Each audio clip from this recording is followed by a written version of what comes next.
gitu. Padahal kalau misalnya perempuan itu mau, dan perempuan itu lagi-lagi ya, dari dia kecil sampai SD, SMP, SMA, sampai dia kuliah, berpendidikan dan lain sebagainya.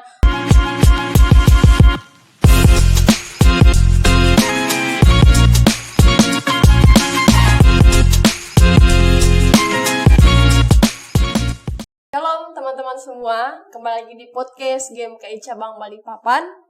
Saat ini kita mau ngobrol santai dengan salah satu narasumber kita yang hebat dan yang luar biasa dalam memperingati Hari Kartini, di mana kita setiap tanggal 21 April selalu memperingati Hari Kartini. Sebelum kita masuk dalam ngobrol santai, mungkin kita perkenalan dulu ya dengan narasumber kita. Oke, halo teman-teman semua. Kenalin, nama aku Maulidia Rani, biasa dipanggil Rani. Saat ini sebenarnya sudah lulus dari Fakultas Hukum Universitas Balikpapan tahun lalu. Cuman kesibukannya mungkin masih di kepengurusan DPD Gemeni Kalimantan Timur. Sekian, salam kenal. Ya, salam kenal. Ya, teman-teman, saya akan membacakan sedikit pengalaman dari narasumber kita. Nona Rani pernah menjadi anggota Lembaga Eksekutif Mahasiswa Hukum Indonesia Poros Tengah, Wakil Sekretaris Umum Himpunan Mahasiswa Fakultas Hukum Universitas Balikpapan, Ketua Himpunan Mahasiswa Fakultas Hukum Universitas Balikpapan, Dewan Pengawas dan Nasihat Organisasi Himpunan Mahasiswa Fakultas Hukum Universitas Balikpapan, Ketua Majelis Permusyawaratan Mahasiswa Universitas Balikpapan, Sekretaris Dewan Pengurus Komisariat Gemeni Uniba, Ketua Bidang Pergerakan Sarina Dewan Pimpinan Daerah Gemeni Kalimantan Timur, Perkumpulan Gerakan Kebangsaan Angkatan 1 Kalimantan Timur. Cukup panjang lah ya pengalaman dan proses di organisasi. Nah, kita saat ini mau ngobrol-ngobrol santai nih. Jadi nggak usah terlalu tegang amat lah ya. Kalau diskusi kan agak tegang, tapi kita ngobrol santai aja. Ngobrol santai aja lah. Ya, yang mau kita bahas saat ini yaitu perempuan masa kini dan politik. Oke, menarik tuh. Menarik. Apalagi sekarang kan mau masuk di tahun-tahun politik ya. Iya, benar. Ya. Tahun 2024 ya. 24. Ya.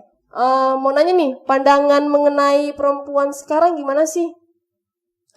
Kalau aku sih mandang kondisi kelompok perempuan hari ini yang ada di masyarakat, sebenarnya aku bisa bilang gak jauh beda dari beberapa tahun yang lalu, di mana mungkin kalau teman-teman organisasi itu kenalnya ada gelombang-gelombang pergerakan perempuan internasional gitu ya, di mana pada tahun-tahun itu sekitar abad ke-17-18 itu perempuan masih bicarain soal hak politik, dan itu kita sudah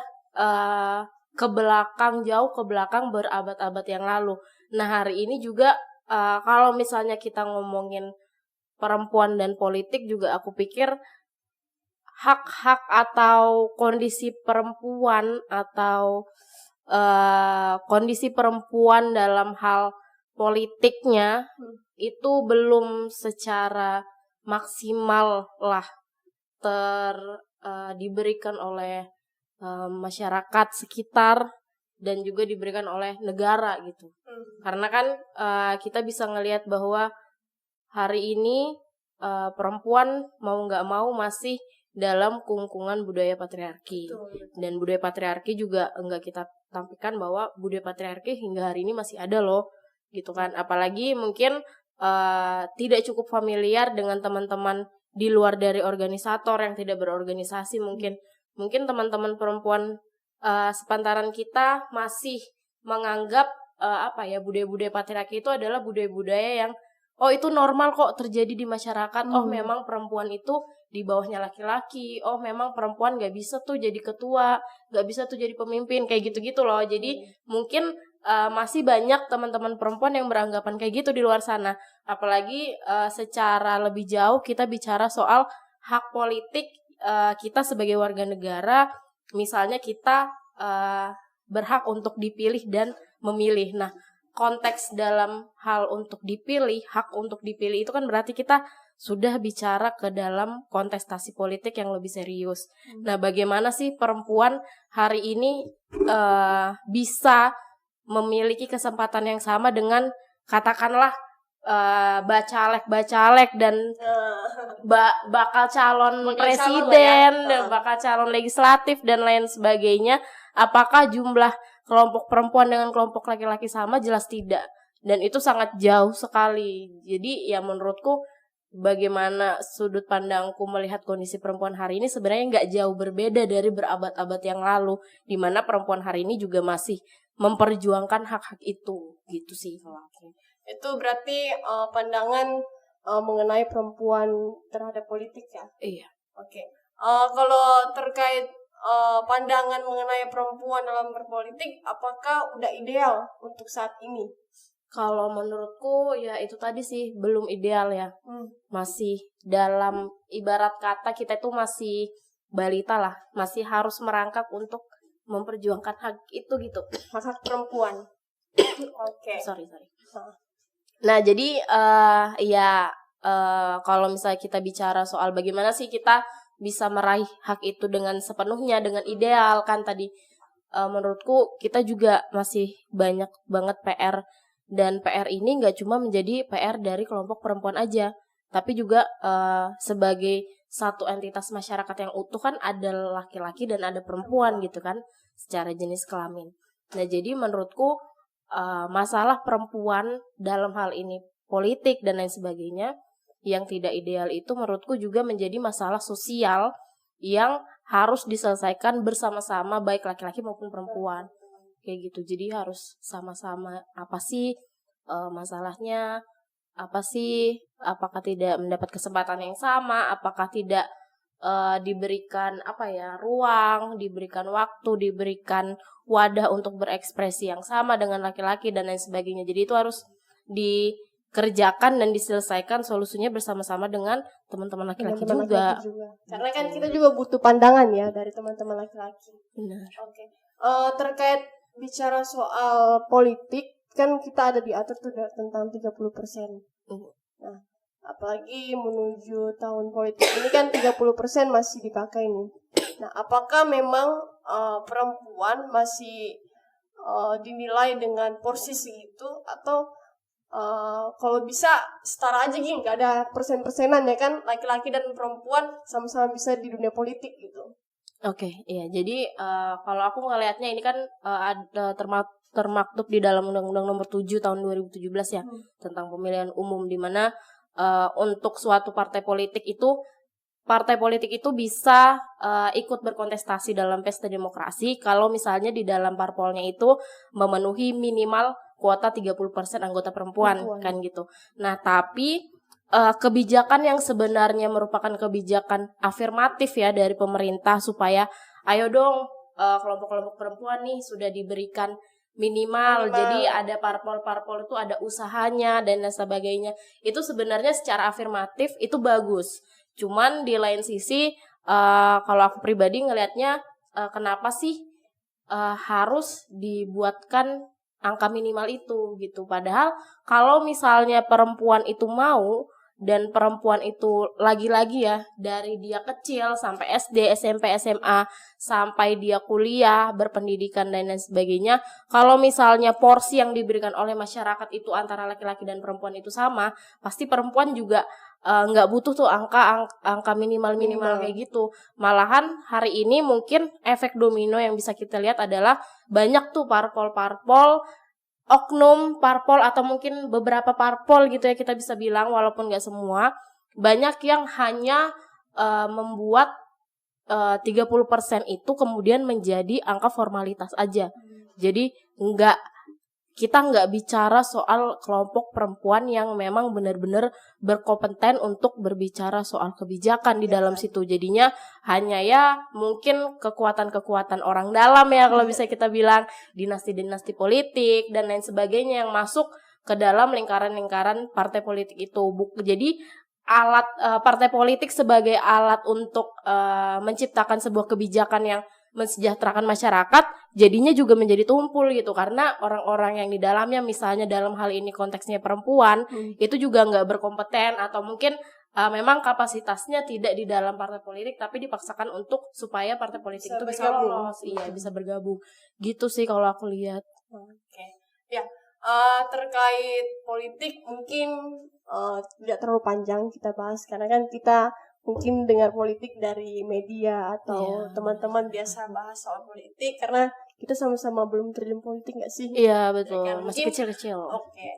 Ya, menjelang Hari Kartini ini gimana sih pandangan Rani terkait perempuan sekarang? Mungkin seperti kayak literasi terus edukasi itu sangat kurang gitu. Tapi dengan kemajuan teknologi atau zaman, perempuan lebih banyak dengan kesenangan gimana ya, ekspresi duniawi gitu, mungkin ya maunya happy aja gitu. Sebenarnya kalau kita bicara happy aja itu penting juga sih, karena kan kita butuh kewarasan ya untuk menjalani hidup ini gitu kan, harus bahagia juga. Cuman ya itu tadi sih, kalau misalnya kita bicara hari ini bicara soal bagaimana sih teknologi itu sudah sangat mempermudah kita untuk mengakses literasi gitu kan. Kita dari genggaman aja yang dulunya kita harus ke perpustakaan, mungkin harus bikin anggota perpustakaan dulu baru bisa pinjam buku dan sebagainya gitu kan. Sekarang di Google aja kita sudah bisa baca e-book, udah bisa baca tulisan-tulisan artikel jurnal yang sangat-sangat bagus gitu kan. Nah tapi di lain sisi mungkin ya kita nggak bisa melepaskan juga atau melihat kondisi hari ini secara parsial, dimana kalau misalnya Bung Karno itu bilang MDH ya, ada materialis, dialektis, historis. Jadi peristiwa hari ini yang terjadi itu juga nggak lepas dari adanya peristiwa-peristiwa masa lalu yang sebenarnya itu berulang gitu loh. Dan hari ini, dampak dari hari ini, kenapa sih mungkin kebanyakan dari kita, dan aku mungkin bilang nggak cuma kelompok perempuan ya yang ibaratnya hanya fokus ke gadget dan kesenangan duniawi, tapi tidak mungkin kurang tertarik untuk mendiskusikan hal-hal penting dan hal-hal krusial yang mungkin lebih ada faedahnya lah gitu kan untuk didiskusin di tempat-tempat kopi gitu. Malah mungkin kalau kita tempat ngopi kita asik sendiri main game, main apa kan gitu, scroll TikTok ya, mungkin joget-joget ya. Menurut aku sih itu juga merupakan salah satu efek domino dari gagalnya negara hari ini dalam menjaga sumber daya manusianya gitu. Nah, dan kalau misalnya kita bahas juga kenapa sih bisa gagal gitu kan, sumber daya manusia Indonesia terbilang cukup rendah dan lain sebagainya, karena ya pasti ada faktor-faktor sosial yang mempengaruhi, misalnya yang nggak lepas dari kaitannya pasti dari faktor ekonomi. Hari ini kan Indonesia itu masih ada yang bilang ya sudah jadi negara maju, ada yang jadi apa, tapi kan mau nggak mau indeks dari kita punya angka kesejahteraan dan angka kemiskinan secara nasional itu masih jauh di bawah rata-rata, masih jauh di bawah standar. Dan angka kesejahteraan kelompok perempuan juga masih jauh di bawah standar. Masih banyak juga kelompok masyarakat yang buta aksara, nggak bisa nulis, nggak bisa baca, kayak gitu. Dan juga ketimpangan sosial yang hari ini masih bisa kita lihat jelas banget di sekitar kita itu juga masih menjadi pertanda dan sebenarnya alarm buat anak-anak muda nih. Sebenarnya Indonesia ini masalahnya tuh sangat kompleks gitu. Nah, dari kemiskinan, dari masalah-masalah sosial, dari masalah-masalah ekonomi, hal ini membuat generasi bangsa makin kesini ada istilahnya generasi nunduk gitu ya. Jadi apa-apa itu kita cuma nunduk ngeliat gadget, kita apatis melihat kondisi sekitar, kita menjadi ogah-ogahan lah membantu orang dan lain sebagainya, karena ya itu literasi kita dari awal mungkin dari SD, SMP, SMA ya literasi kita nggak diajarkan untuk membaca, kita nggak diajarkan untuk kritis, pikiran kita dipertumpul gitu ya dengan entah apa karena sistem pendidikannya yang kurang maksimal, kurang ideal, atau memang apa sih yang salah sebenarnya. Dan ini juga sebenarnya hal-hal ini yang lebih asik kita obrolin di antara tempat-tempat kopi anak muda yang sekarang udah ada di mana-mana gitu. Tapi tempat-tempat kopi kan biasa cuman main game gitu. Iya, itu jarang sih. lah tempat untuk diskusi. Iya, itu yang sedih banget sih. Padahal kan, ya itulah. Makanya jadi kayak menurutku sih kondisi hari ini juga nggak terlepas dari sebenarnya kondisi sosial gitu loh. Kondisi sosial yang ada membuat ya teman-teman generasi hari ini jadinya ya nggak maulah, biarkan aja lah orang tua, biarkan aja lah, ya sudahlah kalau kita miskin, kita memang miskin. Kita nggak berusaha untuk mencari tahu apa sih yang menyebabkan kita ini tetap miskin, kayak gitu-gitu. Padahal kan dibalik itu semua ada sistem-sistem yang ya kita bisa diskusikan lebih lanjut lah gitu, panjang. Ya, mau nanya lagi nih Ren, tadi kan ada bilang tentang patriarki nih. Pasti kan kaum perempuan masih tertindas lah terkait patriarki ini. Hambatan yang dialami oleh perempuan dalam mengekspresikan apa yang mereka mau tampilkan itu pasti selalu dihalangi dengan patriarki. Nah, kira-kira solusi dari Rani apa sih yang harus dilakukan oleh teman-teman perempuan agar mereka bebas dalam berekspresi gitu? Jadi nggak ada lagi perempuan udahlah dapur aja, contohnya dapur sumur atau cukup melahirkan dan menyusui, nggak usah jadi pemimpin atau bekerja yang tinggi-tinggi, sekolah yang tinggi. Apa sih solusi untuk teman-teman melakukan bebas dalam ekspresi mereka gitu? Kalau aku sih mungkin yang paling sederhananya adalah kelompok perempuan atau kita sebagai perempuan juga, kita adalah individu utuh yang sama dengan laki-laki. Kalau kita berbicara individu dan entitas yang utuh ya, kita sama utuhnya dengan laki-laki. Dan kita memiliki hak serta kewajiban yang setara juga loh dengan laki-laki. Gitu. Jadi aku pikir kalau misalnya kelompok masyarakat yang lain bisa mengekspresikan dirinya seperti ini, bebas melakukan apapun yang mereka mau, kita juga sebagai perempuan pasti memiliki hak dan hak yang setara gitu dengan laki-laki, dengan kelompok masyarakat apapun itu. Karena kan kita di Indonesia dan di dunia ini kan hidup bersosialisasi ya. Dalam sosial masyarakat itu ya kita sebenarnya memiliki kapasitas yang sama sih, yang setara gitu. Dan solusinya ya kita harus saling menghargai sih sebagai manusia. Kalau ada istilah itu yang manusia memanusiakan manusia lain gitu kan. Dan cuman itu kadang kan lupa dilakukan. Benar, itu benar banget sih. Maksudnya jangan lupa memanusiakan manusia. Padahal kita tuh sama-sama manusia. Tapi apa sih yang membuat kita sampai sebegitu tingginya menganggap kita lebih tinggi atau manusia lain tuh lebih rendah daripada kita? Itu kan kayak jahat banget gitu loh. Padahal ya kita cuma makhluk gitu. Ada Tuhan, ada Sang Pencipta lah. Apapun itu yang ada di atas itu menciptakan kita dan kita sama-sama makhluk di sini. Gitu. Oke. Terkait patriarki, kira-kira kan biasa ini perempuan sendiri yang membuat bahwa patriarki itu masih ada. Nah, untuk menyadarkan bahwa teman-teman perempuan juga harus paham tentang patriarki dan harus tahu bahwa mencegah dahulu. Biasanya kan misalkan ada acara nih, udah biar aku aja cuci piring ya kan. Dia perempuan nih, padahal laki-laki juga bisa kan. Artinya kan kita masih membudayakan patriarki sebagai perempuan. Nah, kira-kira pandangan Rani gimana sih biar perempuan juga ini menyadari bahwa jangan sampai patriarki terjadi dalam diri perempuan. Kalau aku sih sebenarnya sebelum menjawab itu kita tuh sebenarnya harus tahu dulu bahwa ya inilah kondisi semengerikan itu loh, kondisi patriarki yang ada di masyarakat kita hari ini. Sampai ibaratnya kita yang tertindas pun kita nggak sadar dan kita melanggengkan penindasan itu gitu kan. Jadi ya mungkin satu-satunya yang bisa kita lakukan adalah kita harus mencerdaskan dan menyadarkan. Nah, kalau kita bicara pencerdasan dan penyadaran itu pasti suatu hal yang nggak mudah sama sekali.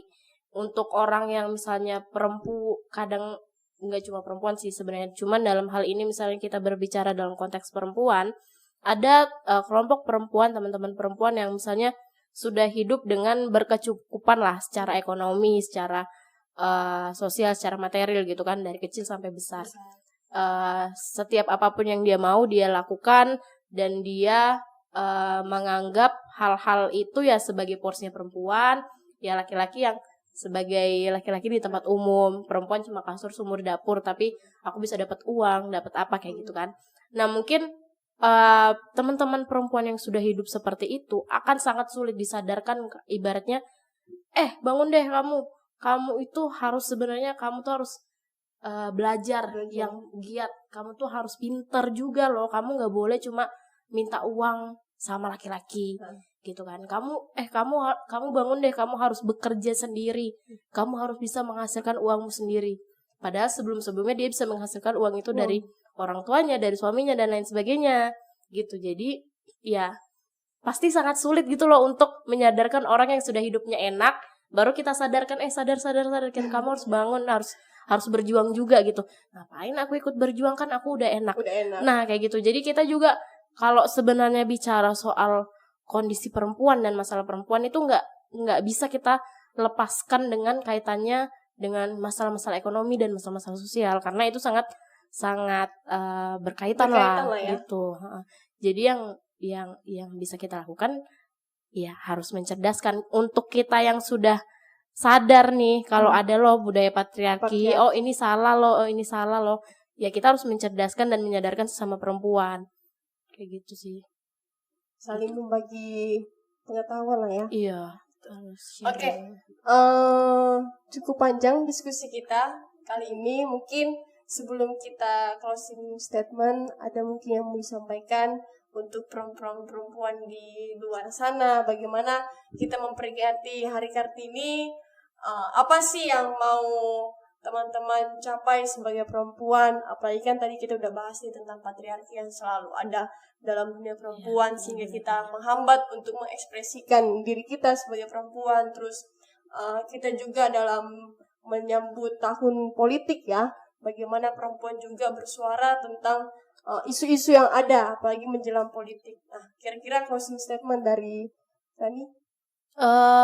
Kalau aku sih yang pasti pesannya adalah bagaimanapun kondisimu, apakah kamu dalam kondisi yang baik-baik aja dan tidak baik-baik aja, kita harus tetap membaca dan harus tetap humanis.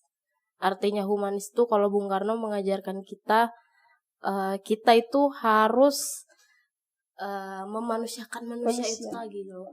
Bahwa kalau misalnya memang ada kaum masyarakat kecil yang bahkan untuk hari ini aja dia bingung mau makan dari mana, mau makan pakai apa, apalagi dia nggak mikirin tuh aku tahun depan mau investasi apa ya, dia nggak mikirin itu, tapi dia cuma bingung mikirin hari ini bisa makan apa ya, kayak gitu. Kita juga harus mikirin masyarakat yang hari ini masyarakat itu masih sangat banyak banget ada di sekitar kita, dan kita nggak boleh membiarkan hal itu. Kenapa? Karena kondisi-kondisi dan masalah-masalah sosial ini kalau dibiarkan terus-menerus ya nanti bakal merembet ke permasalahan perempuan.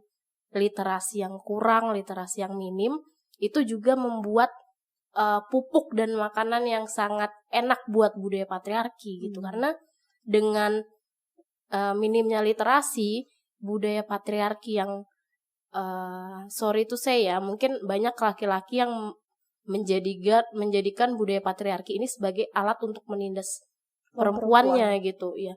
Jadi ya kamu harus ngelayanin aku di kasur, kamu harus nyuciin baju aku, kalau aku pulang kerja kamu harus masakin, yang kayak gitu-gitu loh. Jadi dengan minimnya literasi kan hal-hal penindasan yang tidak manusiawi seperti itu ya bakal terus-terusan terjadi berulang-ulang dan bakal susah buat dihilangkan gitu. Jadi ya mau nggak mau yang harus kita lakukan adalah membaca dan menjadi manusia yang humanis sih gitu. Oke. Ya, mungkin sampai di sini ngobrol-ngobrol santai kita. Dan terima kasih loh udah diundang. Nanti kapan-kapan kita undang lagi. Pasti banyak kalau tentang perempuan gak habis ya topik gak yang akan ada habisnya kita sih bahas. Ya, teman-teman, selamat memperingati Hari Kartini tanggal 21 April 2023. Dan sebelum tutup, mungkin teman-teman tetap semangat dalam berproses, apalagi di organisasi ya. Teman-teman tetap semangat berproses. Dan ada kutipan dari R.A. Kartini, yaitu jangan menyerah. Jika kamu masih ingin mencoba, jangan biarkan penyesalan datang karena kamu selangkah lagi untuk menang. Ya teman-teman, sebelum tutup udah pada follow akun YouTube GMK Channel Balikpapan nggak? Tadi udah nggak? Belum. Abis ini ya. Langsung OTW. Ya, soalnya udah diundang di podcast iya, nih. benar. Harus follow, Harus kan? follow. Ya, teman-teman juga jangan lupa follow GMK Cabang Balikpapan YouTube-nya, karena kita pasti ada konten-konten yang menginspirasi teman-teman. Terus banyaklah diskusi yang akan kita lakukan di podcast GMK Balikpapan. Mungkin itu saja. Tinggi iman, tinggi ilmu, tinggi pengabdian. Ut omnes unum sim. Shalom.